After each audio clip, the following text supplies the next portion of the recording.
กระทงก็คอยกับงามอยู่ว่าพี่น้องโอ้จูดกับกระทงก่อนร้อยกระทงนำกันเด้อพี่น้อง14อยู่ในประเทศและต่างประเทศพี่น้องกลับมายามแรงๆพี่น้องทักทายสบายดีเด้อพ่อแม่พี่น้องพี่ๆเพื่อนๆทุกๆคนเบิ่งพี่น้องครูนี่เขาเนาะพี่น้องเอ้ยกระเจ้ามาลอยกระทงให้ได้ครูหักครูแพงกระเจ้านี่โอ้ตะเอามาอธิษฐานกันค่ำคืนนี้สินอนหลับฝันดีจะได้นี่เด็ดๆพี่น้องในครอบครัวอยู่ดีมีแฮงมาคงมาขอขมาเจ้าแม่คงคาที่ทำผิดยังล่วงเกินเพิ่นเนาะพี่น้องเนาะมื้อนี้เป็นวันงามยามดีเนาะพี่น้องวันงามยามดีมาลอยกระทงนำกันเด้อพี่น้องเอ้ย FC อยู่ในประเทศและต่างประเทศพี่น้องก็ยินดีต้อนรับสู่ช่องบ่าวสอนบ้านนาคือเก่าคือเดิมพี่น้องเอ้ยทางบ่าวสอนก็ยังบ่ได้ลอยดอกพี่น้องเดี๋ยวสิลอยสิท่าดึกๆพุ่นแหละเอ้าทางผัวก็อธิษฐานแล้วทางเมียยังจุดไฟยังบ่ติดอยู่พี่น้องเอ้าอธิษฐานนำกันขอ6โตเด้อเฮ้ยเด้อบ่ขอหลาย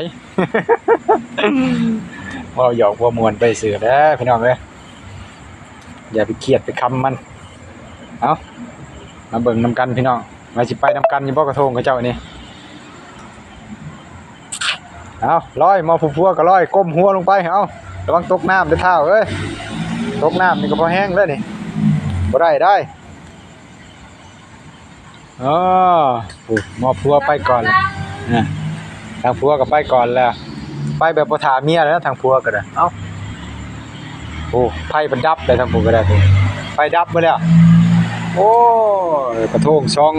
องค์ผัวเมียเนี่ยบ่อยู่ในความสว่างเนาะอยู่ในความมืดว่ะ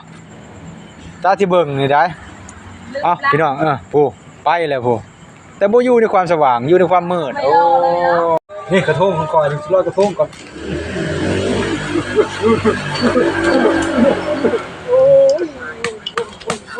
โอ้ยไม่รู้ว่านะนี่คือวันแท้ว่ะว่าให้จะมั่มบักให้มึงมาต้องมึงไกลมึงต่างประเทศค่ะก็พายุทะลุวันที่7เพราะวันที่9อยู่ไทยที่จะตัวรับมือพี่น้องมื้อนี้ทางบ่าวซ้อนก็สิลอยกระทงพี่น้องตอนนี้สมุนของข่อยก็อยู่พี่เต็มอยู่พี่น้องเอ้ยซีอยู่ในประเทศและต่างประเทศเนาะก็ยินดีต้อนรับสู่ช่องบ่าวซ้อนบ้านนาคือเก่าคือเดิมเด้อพี่น้องมาทักทายกันยามมืดๆพี่น้องมื้อนี้มาทักทายกันยามมืดๆนี่เอ้ยเสียงการสนั่นหวั่นไหวอยู่พี่น้องหลายผู้หลายคนก็มาลอยกระทงตามของตามงานเนาะพี่น้องส่วนบ่ซ้อนก็บ่ได้ไปพี่น้องเอ้ยก็อยู่ลอยน้ำบ้านเองนี่แหละเพราะว่าไปไกลเมื่อย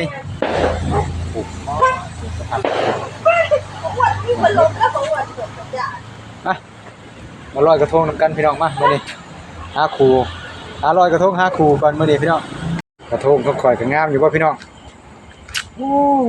จูดกับกระทงก่อนลอยกระทงนำกันเด้อพี่น้อง14อยู่ในประเทศและต่างประเทศพี่น้องมาเนี่ยที่ทานก่อนได้พี่น้องนะเอาสิเนี่ยที่ทานก่อนคนมีคู่ก็ต้องลอยเดียวกันเนาะพี่น้อง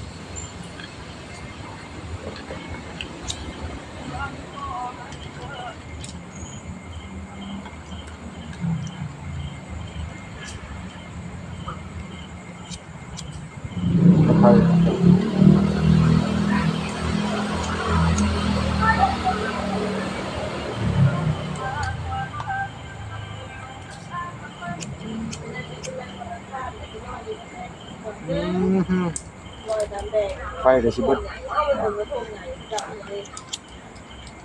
กระทงก็เฮ็ดกระทงใหญ่เนาะเรือไฟน่ะในวัดบางพี่เขาเจ้าบ่ได้เฮ็ดพวกนี้น่ะ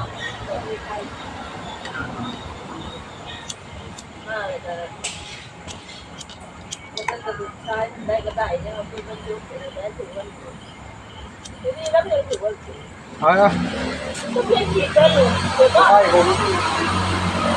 นี่ในกระไผ่ตัวนี้จะมา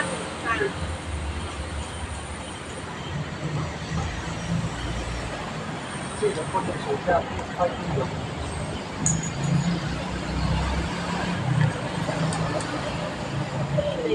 นพอแล้วติดเลย ทั้งพี่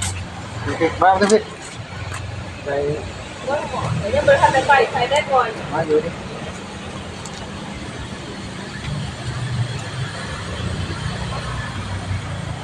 เอ้าทานก่อนลูกอันนี้ที่ทานก่อนพี่น้องเดี๋ยวเฮาสิที่ทานทีหลังสิดอยเลยลอยกระทงปีนี้พี่น้องปีกายนี่เป็นร้อยมาจะไปม่วนคอนเสิร์ตพี่น้องเอ้ยจะเป็นร้อยกระทง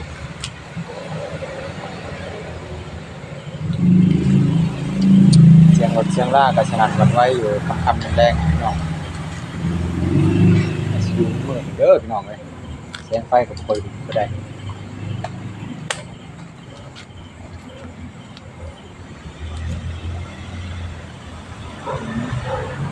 ไปหน่อย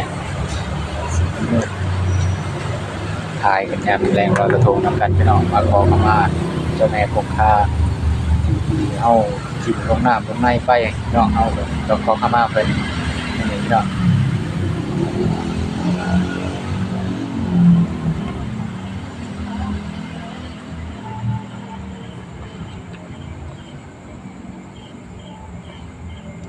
ถ่ายแล้วก็ข้ามต่อได้ป่ะ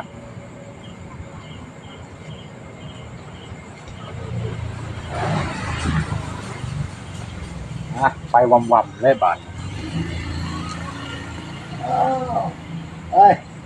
สิ่งที่พอดีที่คิดลงไปขอขมาไปแล้วบ่อยากไปบ่ยังอยู่นี่บ่ เกาะเข็นปล่อยวางตำน้ำตำในไปพี่น้อง ตัวรวม ตัวส่วนหลวงบ่ก็เจ้าก็จัดอยู่แล้วตามงานตามวัดตามหยังเพิ่นก็จัดตามบ่อซ้อนก็อยู่ลอยในบ้านเนี่ยพี่น้องเอ้ยคลิปนี้ก็ขอไว้ส่ำนี้ก่อนเด้อพี่น้อง PFC ทุกๆท่านที่เข้ามาแล้วก็ฝากกดไลค์กดแชร์กดติดตามเด้อพี่น้องครับบ่อซ้อนขอคลิปส่ำนี้ก่อนพี่น้องคลิปหน้าจังว่ากันใหม่เด้อพี่น้องฝากกดไลค์กดแชร์กดติดตามชมคลิปต่อไปเรื่อยๆพี่น้อง